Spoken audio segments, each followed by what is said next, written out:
I'm Dan Mefford. I'm a chiropractor from Pittsfield, and a few months ago what we did was developed an ordinance for the constitutional carry of arms.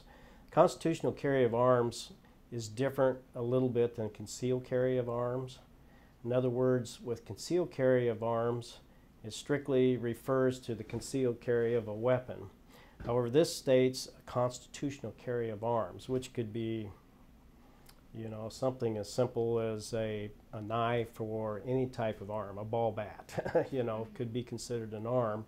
And so it's kind of neutral in that category. The other thing is constitutional carry refers to shall not be infringed.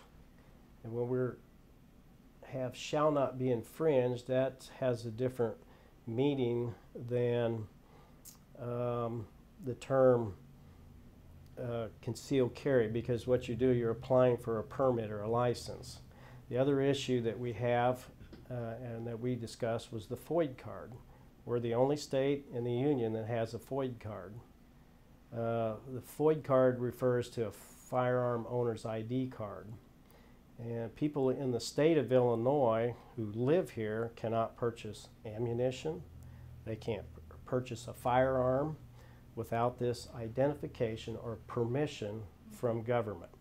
And so it's kind of aggravating when you have somebody from 5 states away come to our county, which is a big hunting county, and they can go down to the gas station and they can just drop a driver's license on the counter and say, I'm from out of state, and they can buy anything they want. They can even buy a gun and take it home to wherever their state is. Even Missouri. Even Missouri.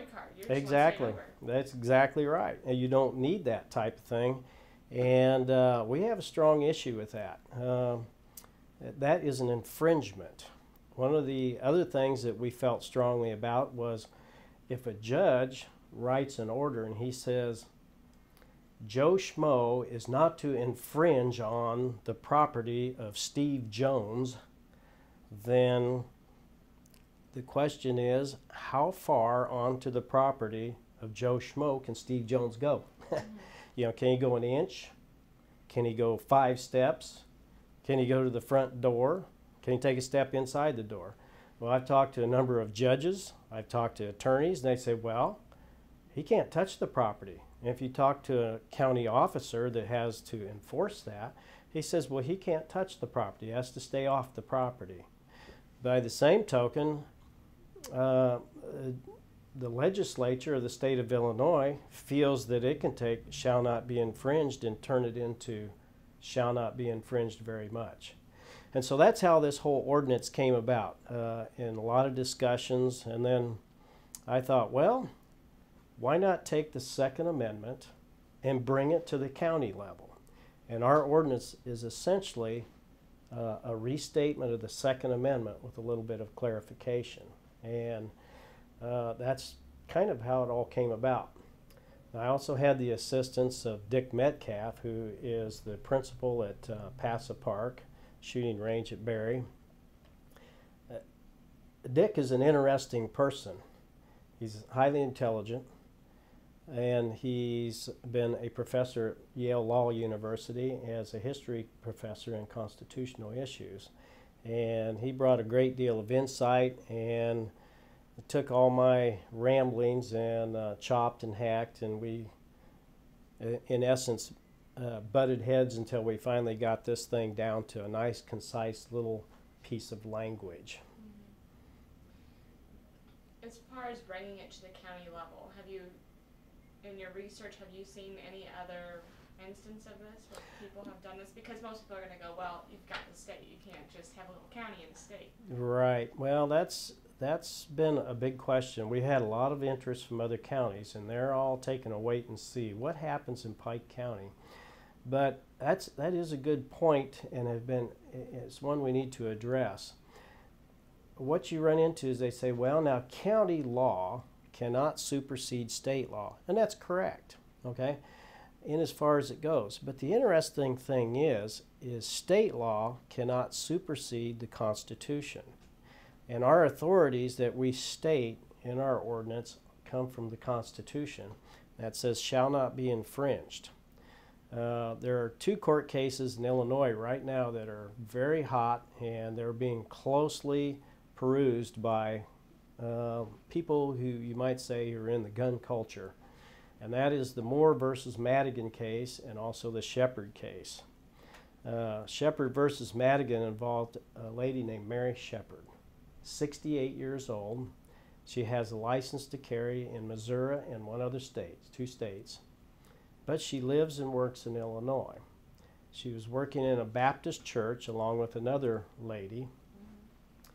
Bad guy comes in and beats both of them half to death. Mary Shepard had her face bones broken. She had 2 arms broken. She had rotator cuff injuries on each shoulder and was injured horribly.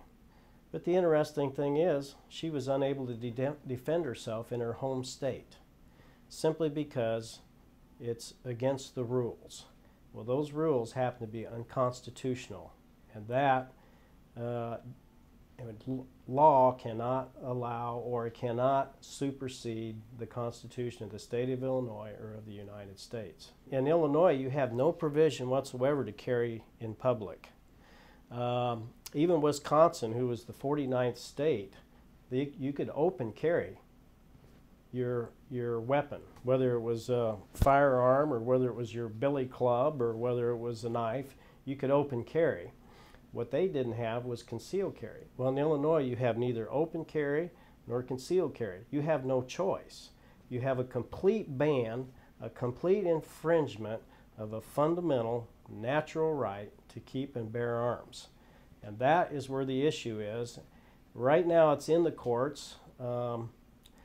We're pretty confident our ordinance will pass in Pike County. Okay, we're very confident of that. However, what the local authorities intend to do with it, that remains to be seen.